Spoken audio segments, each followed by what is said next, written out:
नारायण नारायण नारायण नारायण। श्री राम जय राम जय जय राम। श्री राम जय राम जय जय राम। श्री राम जय राम जय जय राम।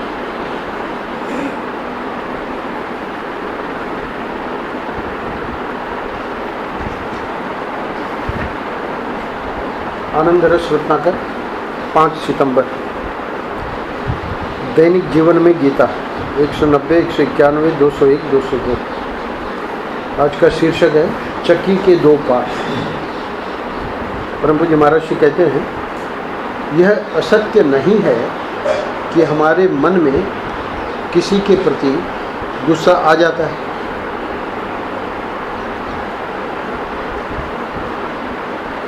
कभी कभी काम आ जाता है, परंतु इसके लिए 2 बात पर ध्यान रखना चाहिए। मन में काम क्रोध आ गया, लेकिन बुद्धि से उसका समर्थन मत करो।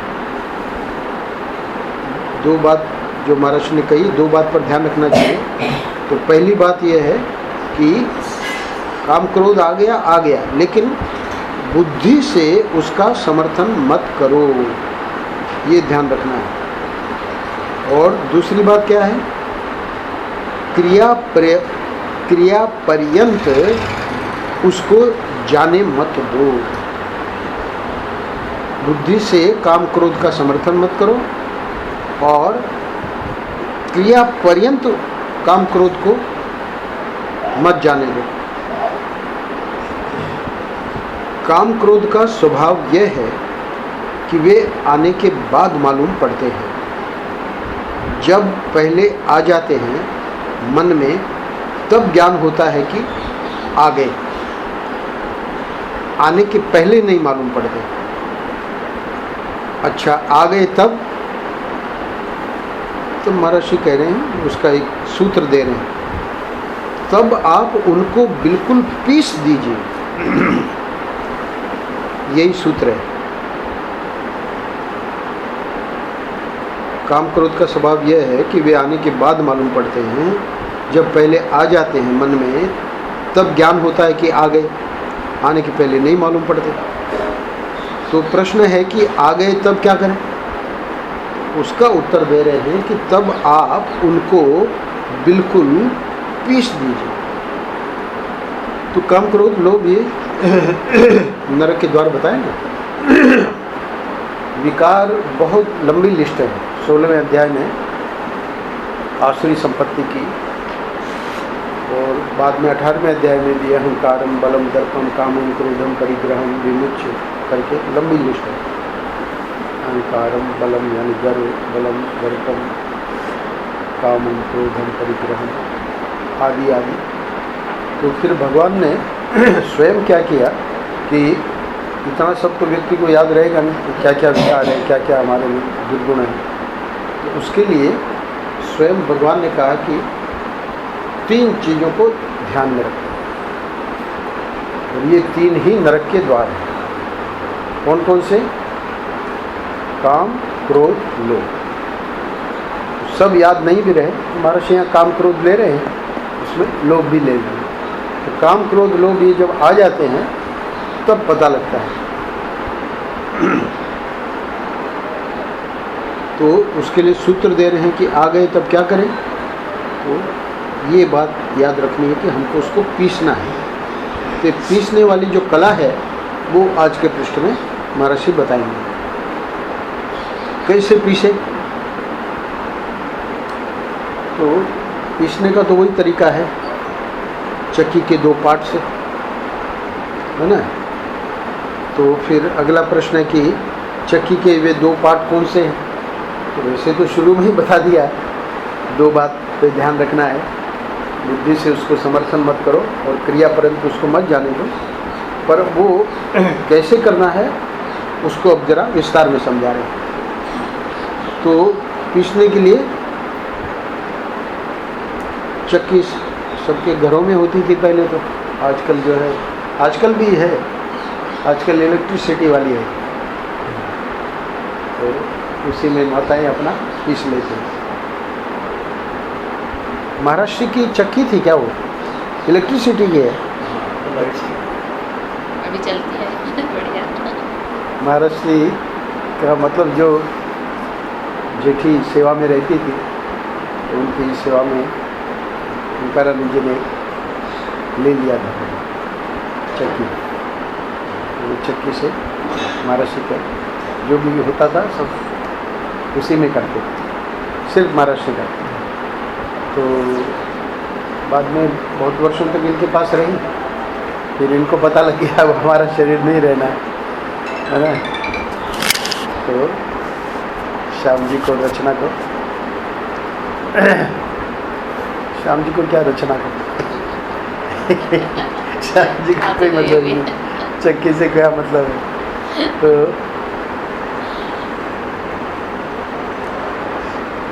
कैसे पीसें कि चक्की के दो पार्ट से, चक्की के रोज दो पार्ट कौन से हैं सुनो। एक तो क्रिया में उनको मत उतरने दीजिए। पहला पार्ट क्या है? क्रिया में उनको मत उतरने दीजिए, उल्टा ले रहे हैं महाराष्ट्र। वहाँ पर बताया बुद्धि से उसका समर्थन मत करो और क्रिया परंतु उसको जाने मत दो। तो दो पार्ट है, एक ऊपर का एक नीचे का, है ना। तो समझो कि नीचे का पार्ट है कि क्रिया में उनको नहीं उतरने देना, ठीक है। क्या मतलब? माने वैसा होने मत दीजिए, क्रिया में उनको मत उतरने दीजिए, माने वैसा होने मत दीजिए। क्रोध आया तो गाली मत दीजिए, काम आया तो व्यभिचार मत कीजिए, लोभ आया तो चोरी बेईमानी मत कीजिए। सपने की तरह मन में आया और वही उसको मिट जाने दीजिए। तो क्रिया में जब हम नहीं लाएंगे तो कोई भी विकार आए, काम हो चाहे क्रोध हो चाहे लोभ हो, तो वो बेचारा वही मिट जाएगा सपने के जैसे। सपने की तरह मन में आया और वही उसको मिट जाने दीजिए। तो एक पार्ट से ही काम हो जाता है, दो पार्ट की क्या जरूरत है। दूसरा पार्ट महर्षि बता रहे हैं, दूसरी बात है कि बुद्धि के द्वारा समर्थन मत कीजिए। ऐसा मत सोचिए कि यह कोई अच्छी बात मन में आई, ऐसा सोचिए कि बुरी बात मन में आ गई। तो वो पुराने संस्कार हैं काम क्रोध लोभ के, तो नहीं बुद्धि से निकल रहा है, बुद्धि में ऐसा सोचने से भी बात नहीं बन रही है। तो बता रहे हैं कि ध्यान लगा लीजिए, ब्रेक लगा दीजिए, उन पर वारक का प्रयोग कीजिए, यानी उस स्थान से अपने को हटा लो। ये जो महर्षि बता रहे हैं, ब्रेक का प्रयोग करना, ध्यान लगा लेना, यानी वहाँ घटना स्थल से आपको हटना पड़ेगा। घटना स्थल से आप हटेंगे नहीं तो बहुत मुश्किल है। तो इसलिए बुद्धि से समर्थन नहीं देना है का अर्थ है कि अभी अंत में महर्षि बताएंगे हितकारी क्रोध क्या है। और सामान्य रूप से काम क्रोध लोग ये जो है उनको नरक का द्वार बताया है। त्रिविधम नरकस्येदम द्वारम नाशनमात्मनः काम क्रोध तथा लोभ तस्मात् एतत् त्रयं त्यजे एतैर् विमुक्तः कौन्तेय तमो द्वारे स्त्रिभिर्नरः आचरत् आत्मनः श्रेय ततो याति पराम गति। 2 श्लोक 16वें अध्याय में, काम क्रोध लोग 16वें अध्याय में, 16वें अध्याय वहीं पे भगवान ने आसुरी संपत्ति जहाँ गिनाई है, तो हम लोगों को ये बताया है कि इतनी ज़्यादा डिटेल याद नहीं रहेगी। 3 चीज़ें मुख्य हैं, इसी के अंदर सब आ जाएंगे। तो ये जो हैं इनको बुद्धि से समर्थन अगर हमने दे दिया कि नहीं इस समय तो मुझे क्रोध करना जरूरी है मेरा, तो वो हितकारी क्रोध महर्षि है उसका अलग बताएंगे। और हर एक क्रोध हितकारी नहीं होता। हर जगह जो क्रोध किया जाता है या हर जगह जो इच्छा कामना होती है या जो लोभ होता है, चोरी बेईमानी, तो चोरी बेईमानी और ये जो काम, ये तो बिल्कुल ही गलत है। और क्रोध के ऊपर ये पूरी शंकराचार्य जी ने 25 श्लोक लिखे सिर्फ क्रोध के ऊपर। ये अभी इस बार निशानंद गिरी जी की छपी हुई तो पहले भी थी पर उपलब्ध नहीं थी, तो वापस इन लोगों ने मतलब उनके जो है क्या कहते हैं उनका जो आश्रम है उन्होंने फिर से छापी। हमारे कमल जाते रहते हैं वहाँ, तो इस बार ये नई छप के आई, तो इसके पहले हमने नहीं देखी है, मतलब पुरानी पुस्तकें बहुत है उनकी, और ये ज्ञान अंकुश, तो ज्ञान के द्वारा अंकुश लगाना है उस पर, क्रोध पे, उसी के ऊपर 25 श्लोक। वहाँ ज्ञान के द्वारा क्रोध पे अंकुश लगाने का मतलब काम और लोभ पे भी वो बातें जो उन्होंने दी है श्लोक में, श्लोक की व्याख्या की है निशानंद गिरी जी ने, प्रवचन किए हैं, बहुत सुंदर। यानी जो साधक है वो कैसे सोचता है वो इन्होंने बताया है। जैसे सातवें श्लोक को आज मैं पढ़ रहा था, तो 7वें श्लोक में ही बता रहे हैं, बहुत ही बढ़िया बात।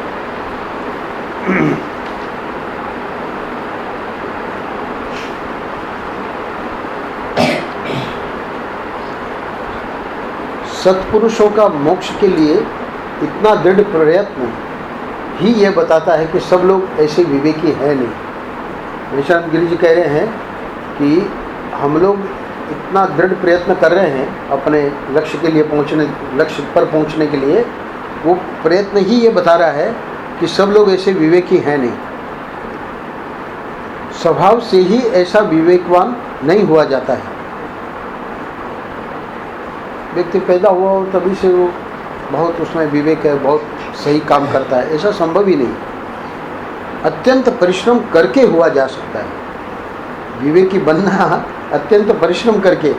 तो इसलिए कह रहे हैं कि साधारण लोग ऐसे परिश्रमी नहीं होते, अतः जन्म मरण के चक्र में घूमते रहते हैं। हम लोगों के लिए क्या दिया है वाक्य, ऐसे सामान्य सामर्थ्य वाले लोगों से क्या विरोध करना है। यानी जो सामान्य लोग हैं जिनमें विवेक नहीं है, जन्म मरण के चक्कर में बेचारे घूम रहे हैं, तो उनसे क्या विरोध करना है कोई विरोध नहीं। यानी सत्पुरुष अपने लक्ष्य की ओर दृष्टि रखेगा। साध्वी कंचन ने एक बहुत बढ़िया बात सुनाई। बोले कि आश्रम में कई बार मैंने सुनाया है, इन लोगों ने सुन रखा होगा।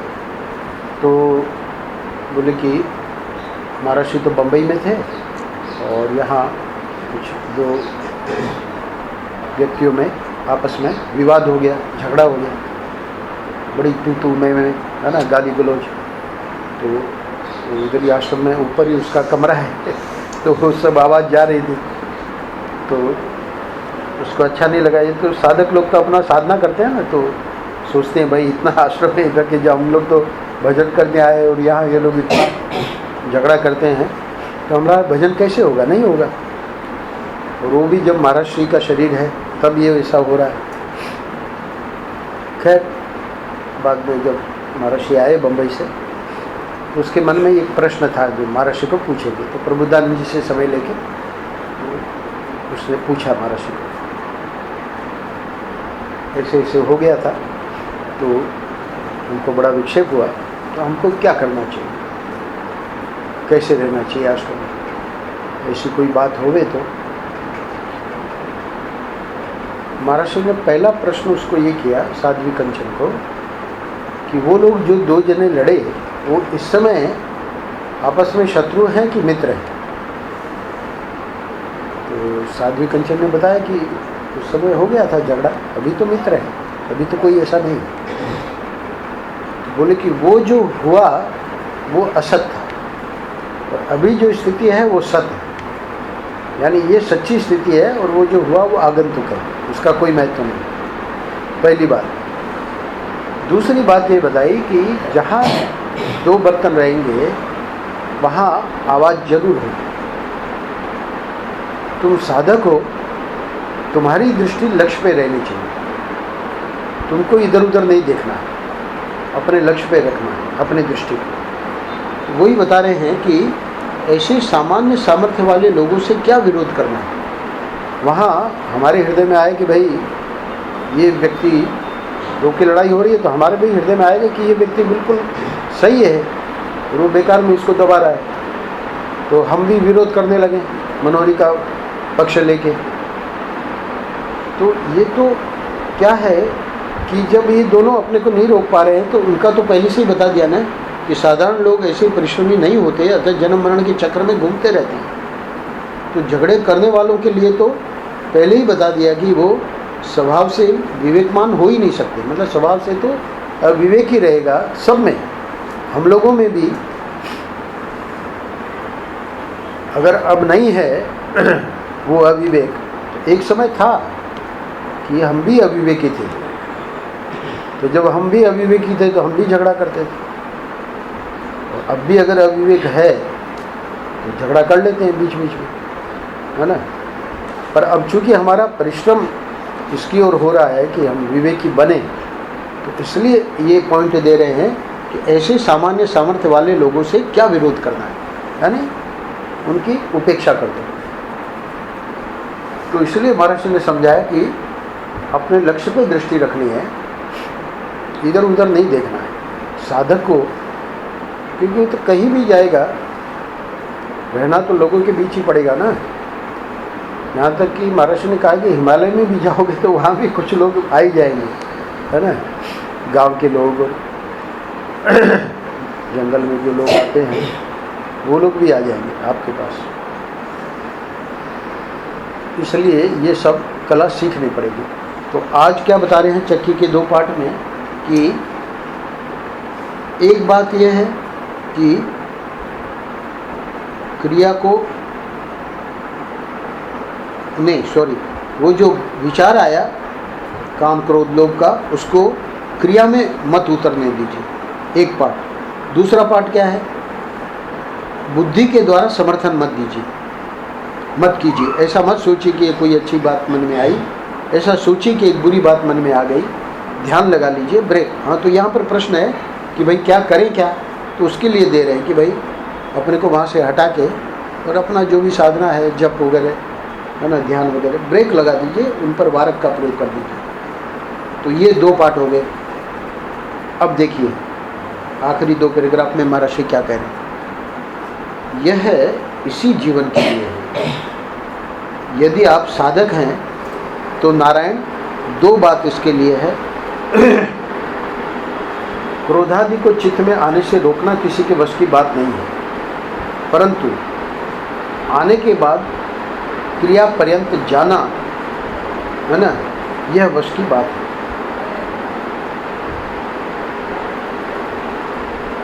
यानी क्रिया पर्यंत जाने से रोकना।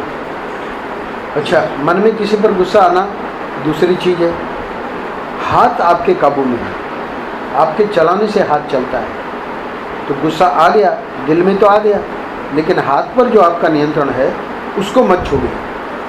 और दूसरी बात है, बुद्धि से उसको सहयोग मत दीजिए। इसमें एक पार्ट बुद्धि का है और एक पार्ट क्रिया का है।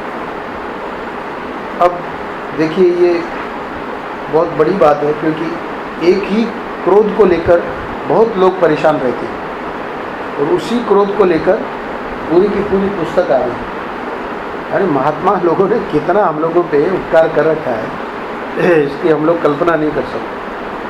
स्वयं शंकराचार्य जी के बनाए हुए 25 श्लोक, उन 25 श्लोक पे प्रवचन जब भी किए महेशानंद गिरी जी ने, लोगों ने उसको रिकॉर्ड कर लिया था, तो वही अब छप के आ गए। तो ये आज का भी चक्की के 2 पार्ट भी, तो मैंने जैसे बताया, क्रोध को दोनों पे ले सकते हैं, काम पे भी ले सकते हैं, लोभ पे भी ले सकते हैं, क्योंकि अंकुश है ना। तो अंकुश जो है वो जो क्रोध पे अंकुश लाएगा वो काम पे भी अंकुश करेगा, लोभ पर भी अंकुश करेगा। तो इसलिए ज्ञानांकुश है, ज्ञान के द्वारा अंकुश। तो एक पार्ट तो ये बुद्धि के समर्थन नहीं देना, ये ज्ञानांकुश ही है। क्रिया में नहीं लाना, ये हमारे ऊपर है क्योंकि हाथ पर जो आपका नियंत्रण है उसको मत छोड़िए, और ज्ञानांकुश जो है वो उधर उसमें जो बातें आएंगी वो समय समय पर बताते रहेंगे। ये कल परसों ही वो लाए, बुधवार को ही लाए। अभी तो बुद्ध गुरु तो उसके साथ वो करते रहे हम अपना पंचदशी, और कल थोड़ा सा देखा था, बल्कि कल कठोपनिषद ही खास देखा, आज सुबह ही थोड़ा सा देखने का मौका मिला। अंत में आज के पृष्ठ में बहुत महत्वपूर्ण बात कह रहे हैं कि अपने शिष्य पर क्रोध किया जा सकता है, अपने पुत्र पर भी पुत्र का अर्थ वहाँ पुत्री भी है मतलब अपने संतान पर भी क्रोध किया जा सकता है उसको ठीक रास्ते पर चलाने के लिए, उसकी भलाई के लिए। अब वहाँ वो भलाई है कि हमारा स्वभाव है, उसको आगे बता रहे हैं। यदि उसकी भलाई की भावना हृदय में है तो क्रोध करने वाले के लिए अहितकर नहीं होगा। भलाई की भावना हृदय में है तो क्रोध करने वाले के लिए वो जो क्रोध वो कर रहा है वो अहितकर नहीं होगा। क्यों नहीं होगा? क्योंकि जब स्वयं उसके मन में हित की भावना है और जब वह स्वयं हित को पकड़े हुए है कि हम जिस पर क्रोध कर रहे हैं उसका हित हो, तो क्रोध करने वाले का अहित नहीं हो सकता है।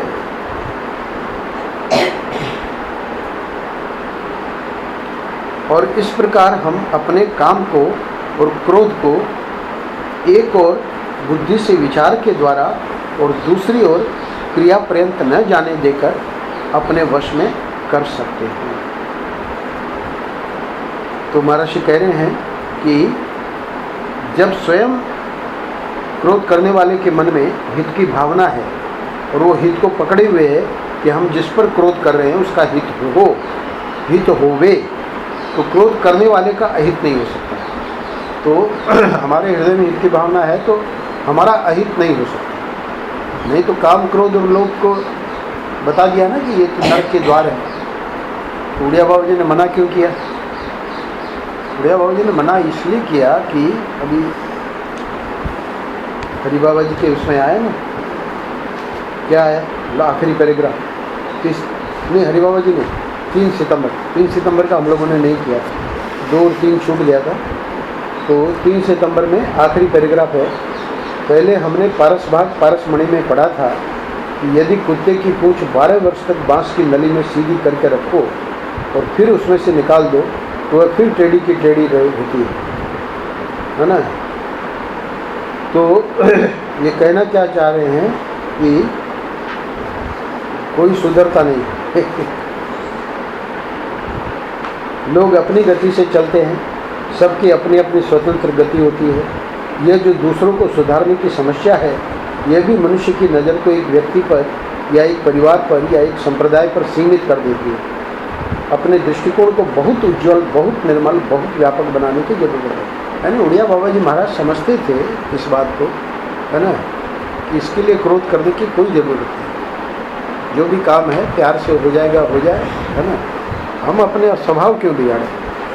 तो इसलिए ये तो उन लोगों के लिए महर्षि कह रहे हैं, ये आखिरी पैराग्राफ, जिनको लगता है कि नहीं मुझे क्रोध करना ही पड़ेगा, तो उनको अलाउ कर रहे हैं कि भाई अगर तुम्हारे हृदय में हित की भावना है तो कोई बात नहीं, क्योंकि सामने वाला तो सुधरने वाला नहीं है। और तुम्हारे में हित की भावना तो तेरा अहित नहीं होगा, तेरे को तो संतोष ही रहेगा कि हाँ भाई हमको जो करना था वो कर लिया। तो उसके बाद भी नहीं सुधरा तो फिर बिहारी जी की ऐसी इच्छा है ना, फिर बाद में जाके वो उसको भी कहना तो यही पड़ेगा कि ठाकुर जी की जो इच्छा। रावण के बारे में मेशांत गिरी जी ने लिखा है कि उसके नाना नानी और भी लोगों ने सोचा कि ये विद्वान बन जाए, उसको बहुत पढ़ा है, रावण बहुत पढ़ा, वेदों का विद्वान था। तो बोले कि वो जब बहुत पढ़ाई किया वेदों की तो उसका परिणाम क्या हुआ? परिणाम तो बहुत गड़बड़ हुआ। क्योंकि बहुत ज़्यादा विद्वान हो गया ना, वेदों का सब उसको ज्ञान था। और था तो असुर, तो असुर होने के कारण समझो कि अगर वो इतना वेद की पढ़ाई नहीं करता है ना, तो वहाँ लिखा है कि ज़्यादा से ज़्यादा गाँव में एक दो जने को थप्पड़ मार देता, पर बाद में तो इतना बड़ा राक्षस हो गया तो नाना नानी को पता थोड़ी था, वो तो उसके कल्याण के लिए ही समझ रहे थे कि हमें ये पड़ जाएगा तो बढ़िया रहेगा। पर यानी वहाँ कहना क्या चाह रहे हैं मेहशानंद गिरी जी कि हम लोगों को जब हम कर रहे होते हैं, किसी को सुधार रहे होते हैं, हमको ये नहीं पता रहता है कि हम जो कर रहे हैं वो ठीक कर रहे हैं कि नहीं कर रहे हैं। उसके लिए ये दृष्टांत दिया। इसलिए किसी को नहीं रहा जाता, क्रोध करना ही है तो बोले कोई बात नहीं, तुम्हारे को उसका अहित नहीं होगा। क्रोध करने से अपना ही अहित होता है, पर ये बच्चे के लिए या है ना शिष्य के लिए अगर समझो गुरु को क्रोध करना पड़े, मैं प्राय कहता हूँ ना कि भाई हमको बहुत क्रोध आ जाता है, महर्षि को नहीं आता था, तो लोग यही कहते हैं जो आते हैं, नहीं नहीं स्वामी जी आप करते हैं तो अच्छा है, नहीं तो हम लोग कैसे सुधरेंगे। तो वो सुधरे कि नहीं सुधरे, पर हम तो बिगड़ रहे हैं ना। तो इसलिए महर्षि कह रहे हैं कि अहित तो नहीं होगा, अहित नहीं होगा तो वो तो ठीक है, पर उड़िया बाबा जी और उधर जो परसों का आया है उसमें भी यही बात आई है कि उसकी भी ज़रूरत नहीं। सच्ची बात तो ये है कि उसकी भी ज़रूरत नहीं। अपना स्वभाव क्यों बिगाड़ो, सबसे आदर्श तो वही है। पर अगर किसी कारण से नहीं रहा जाता तो कह रहे हैं कि तुम्हारा अहित नहीं होगा, क्योंकि तुम्हारा भाव अच्छा है दूसरे के हित के लिए। और इस प्रकार हम अपने काम को और क्रोध को एक और बुद्धि से विचार के द्वारा और दूसरी ओर क्रिया पर्यंत न जाने देकर अपने वश में कर सकते हैं। क्रिया पर्यंत नहीं बता दिया ना, महर्षि ने ऊपर बताया कि क्रिया पर्यंत का अर्थ है कि हाथ हमारे काबू में है ना, आपके चलाने से हाथ चलता है। तो गुस्सा आ गया, दिल में तो आ गया, लेकिन हाथ पर जो आपका नियंत्रण है उसको मत छोड़िए, है ना। हाँ, इसका मतलब पीट दिया तो ये दूसरे पार्ट में फेल हो गए ना। बुद्धि से समर्थन तो नहीं दिया, पर क्रिया पर्यंत ले गए उसको, तो वहाँ फेल हो गए।